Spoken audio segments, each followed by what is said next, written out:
After drawing severe flack from all quarters following Odisha Law Minister Pratap Jena's reply in Assembly that the government has initiated the process to sell over 35,000 acres of land registered in the name of Mahaprabhu Jagannath, the Sri Jagannath Temple Administration in Puri has come up with a clarification. SJTS Chief Administrator on Thursday said that the report on 35,000 acre land belonging to Lord Jagannath being sold out is not correct. He said that this is complete distortion of facts and is blatantly false and motivated.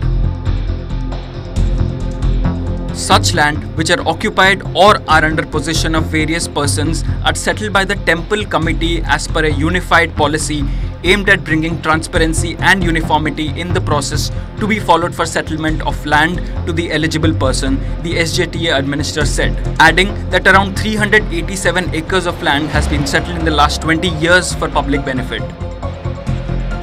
The land sale remark by the state law minister spread like a wildfire and drew widespread criticism from the devotees, so much that it topped the national trends on Twitter. The opposition BJP termed it as a conspiracy of Odisha government and said that the government has crossed all limits in insulting Mahaprabhu Jagannath. Condemning the move, BJP National Vice President Baijan Panda tweeted that Odisha government is causing deep anguish across the state, and he also stressed for raising voice against it.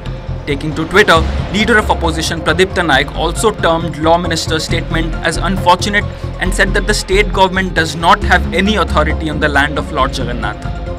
In response, BJD MLA Somyaranjan Patnaik said that if any land is being sold to raise funds for development of institutions associated with Lord Jagannath, everyone should think over it and come up with appropriate suggestions.